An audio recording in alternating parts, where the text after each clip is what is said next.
Hello everyone, my name is Renato Costa, this is Aussie Law, and today we will talk about two cases, Cormack and Cope in Victoria and the Commonwealth.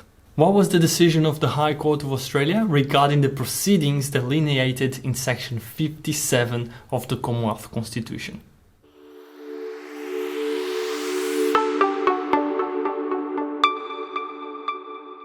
We have talked about the constitutional crisis of 1975 and section 57. If you have not yet watched these two videos, I strongly recommend you to do so. You can click the top right corner, click the cards, watch the videos and then come back to this one. That's because some of the things that we'll be discussing in this video relate to section 57 and to what happened in 1975. And of course, if you do not want to miss any of our videos, you can just click the subscribe button and you can activate the notifications as well by clicking on the bell icon.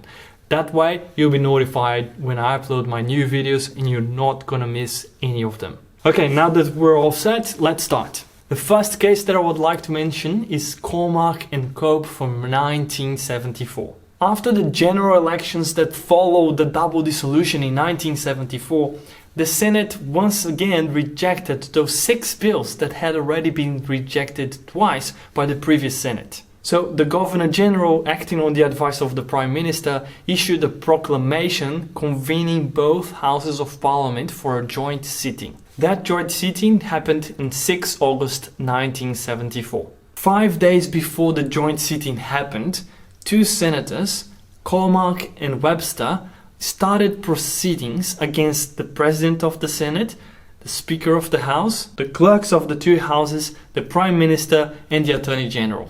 They sought an injunction and a declaration in relation to the passing of the 6 bills that was about to happen in the joint sitting. Basically, what they wanted was for the court to do the following. Say that the Governor-General's proclamation related to the joint sitting was invalid, to say that the joint sitting could only deliberate on 1 bill, rather than the 6 bills that were in the proclamation. And they sought an injunction preventing the government from introducing the bill for the joint sitting or from presenting it to the Governor-General for the Queen's assent. For various reasons, the High Court of Australia refused from issuing the declaration and injunctions sought by the 2 senators. One of the main issues in this case was whether the High Court of Australia could interfere in the legislative process at all. Since the bills had not yet received royal assent and therefore had not finished the legislative process, the question was whether the High Court could actually make a determination about it. This was the point of one of the arguments presented by the Commonwealth.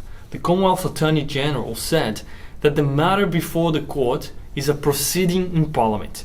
These were matters concerned with parliamentary process which are not open to judicial review. The court split on that aspect, with Justice McTiernan in dissent. For the majority of the court, since the process of the joint sitting was laid out in section 57 of the Constitution, the High Court could, as the constitutional guardian, make determinations about that specific legislative process. The High Court could ensure that the constitutional requirements were met. So, on that aspect, the High Court decided that the matter was justiciable. The other significant dimension to this case related to the number of bills that were supposed to be deliberated in the joint sitting. According to the plaintiffs, the joint sitting could only deliberate on 1 bill.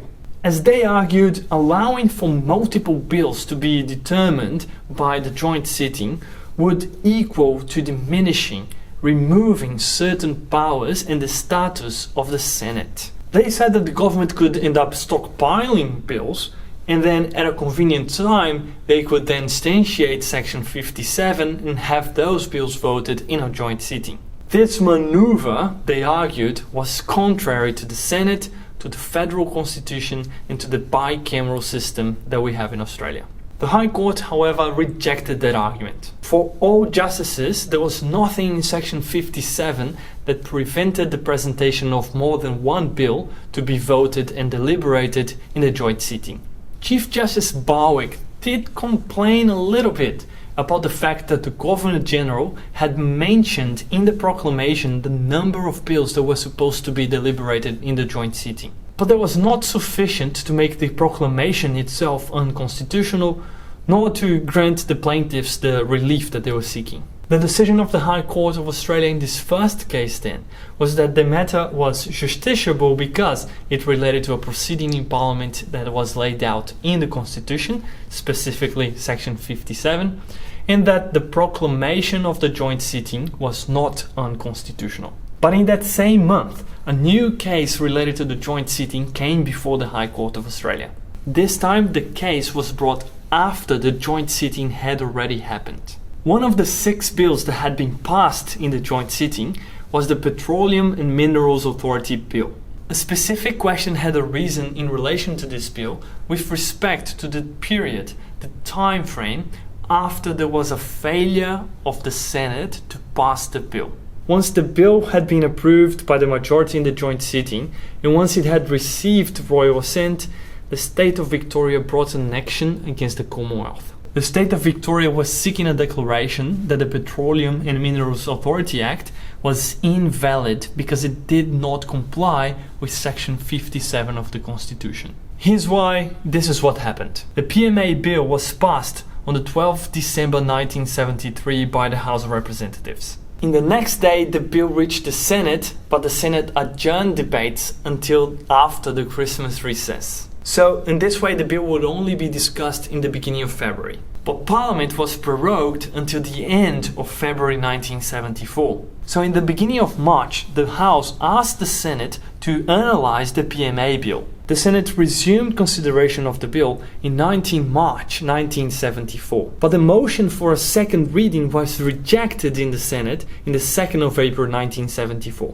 The bill was once again approved in the House of Representatives in 8 April 1974 and sent to the Senate for deliberation again.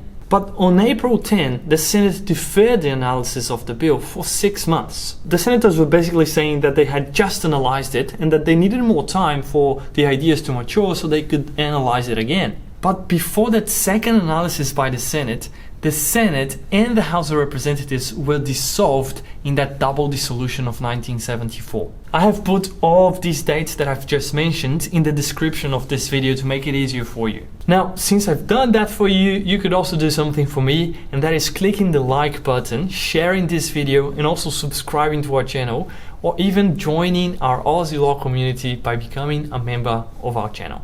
Now, in this case then, the High Court of Australia agreed with the state of Victoria, saying that that bill and the resulting act, the Petroleum and Minerals Authority Act, was invalid. The act had been invalidly enacted. The majority of the High Court, composed of Chief Justice Barwick with Justice Gibbs, Stephen and Mason, said that first, the action brought by the state of Victoria was relating to issues that were justiciable. The justice in the majority confirmed the understanding of Cormack and Cope, saying that the High Court of Australia had the jurisdiction and the power to analyse this specific proceeding because this was a proceeding that was in the Constitution laid out in Section 57. If there was an error in the proceeding with respect to one of the laws that were approved in the joint sitting, then that law would be invalid. And the High Court of Australia has the jurisdiction to assess whether the proceeding was followed or not. Moreover, but in a related matter, the High Court also decided that that proceeding of Section 57 was mandatory. More than directing the procedure for the approval of bills, it enforced compliance with a particular and specific process that was laid out in the Constitution. Since the process is mandatory, if the law does not comply with it, then the law will be invalid. The High Court of Australia then asserted its jurisdiction over this specific parliamentary proceeding and also affirmed that the proceeding in Section 57 was mandatory. Another key aspect of this case related to that period of 3 months that the House of Representatives had to wait before passing again a bill that had been already rejected by the Senate. When does the clock start ticking? Is it after the passage of the bill in the lower house? Is it when the bill gets to the Senate? Is it after the Senate had deliberated in the bill? Is it only after the Senate has formally rejected it? Well, the majority of the High Court decided in this case that this period of 3 months starts after the Senate takes action, not when the House of Representatives passes the bill. The majority of the court was of the opinion that the decision to postpone the appreciation and deliberation of the bill in 13 December 1973 did not amount to a failure to pass the bill.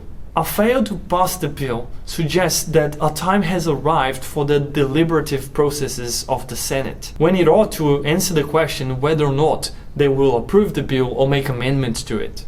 So, particularly for the PMA Act, the Senate had not failed to pass the bill in 13 December 1973. That means that did not instantiate the 3 months period that is in section 57. If that's the case, then the time frame established by section 57 was not observed and the law, it was invalid.